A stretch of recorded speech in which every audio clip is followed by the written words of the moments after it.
Just going to end with China and the expansion of war to China. Certainly something that our intelligence agencies seem to be very keen to do, and our governments. Last week I was talking about this meeting in California at Stanford University with the Five Eyes, heads of the Five Eyes intelligence agencies here from the US, UK, Australia, Canada, New Zealand. And they were talking about China basically hoovering up all the Western technologies and so on. That was followed up. That meeting was then followed up with Christopher Wray, the FBI director, speaking 60 Minutes with Scott Pelley. And Pelley was calling China the greatest espionage threat democracy has ever faced. And Ray said, the People's Republic of China represents the defining threat of this generation, this era. There's no country that presents a broader, more comprehensive threat to our ideas, our innovation, our economic security, and ultimately our national security. And I just want you to think about those words in the context of what I was reporting on Monday's program and on Friday's program about China and the Belt and Road Initiative and so on, and the language coming out of China. Pelley then said to him, but all countries spy. This time it was the Australian intelligence head, Mike Burgess, who was replying, and he said, yes, absolutely, all countries spy, our countries spy, but the behavior we're talking about here goes well beyond traditional espionage. The scale of theft is unprecedented in human history, and that's why we're calling it out. So that's what they're claiming about China. In the meantime, then, Britain, if we come back to Britain, has been very proud to announce that the new Protector drone, this replaces the Reaper drone, has been, the first one has arrived in the UK. I believe there are going to be 19 of them. This is going to go to a re-stood up Squadron 31 squadron, which has been reformed to host these. So these are going to be flying around the world, controlled from 31 Squadron in the UK. So Britain's very excited about these, but these, Brian, what are these? They're little aircraft with 70-foot wingspan or something like this, absolutely standard. In the meantime, what's China doing? It is developing a new material which is going to allow the creation of hypersonic versions of this. So is China really stealing everything that the West has to provide? I'm not sure that we are innovating in quite the way that Russia and China are at the moment. And so this whole narrative is false. But it gets worse, because this, I thought, was really just an amazing story.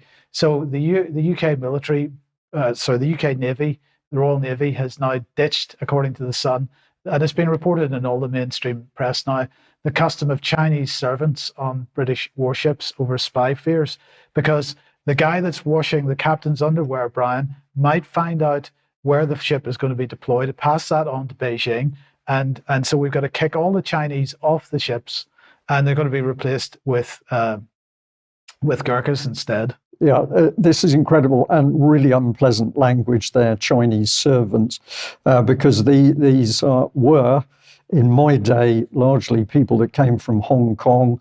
They worked on board the warships, and if you think of the number of men on board, really huge load of washing clothes, a very important one, and they worked extremely hard and they were extremely well valued. So unpleasant, emotive language, but yes, we've now got into the paranoia of China is the next bad guy, so we're going to get rid of the people who work incredibly hard in order to wash the clothes on board the warships. And keeping the anti-Chinese propaganda going, despite the fact that China doesn't have a coastline in the Arctic.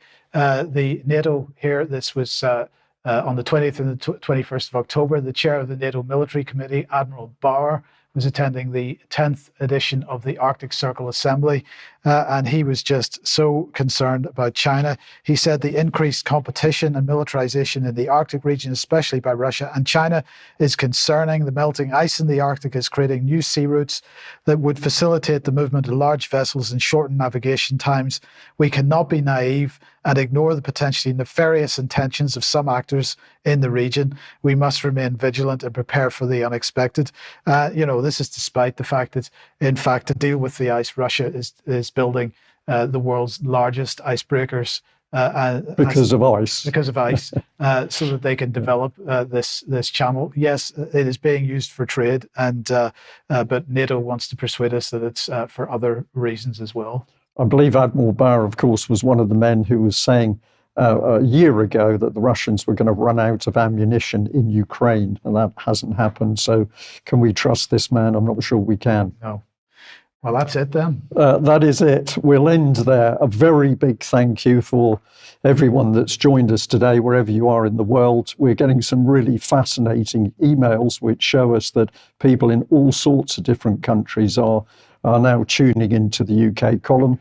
And we'll also say we value all of the emails we get, even the challenging ones at the moment, talking about reporting on the highly emotive subject of Israel and Gaza. We are going to continue to do our best, and we hope that people appreciate what we do. Finally, a very big thank you to the Alternative View 13 team, who put together a really excellent event on Sunday just gone. Really interesting talks, but wonderful, wonderful people who were delighted to be together again after the pause following lockdown. So well done to John and Lisa and the rest of the Alternative View team. We'll end there. If you're a subscriber, stay with us. We'll have extra in just a few minutes. Bye-bye. Bye-bye.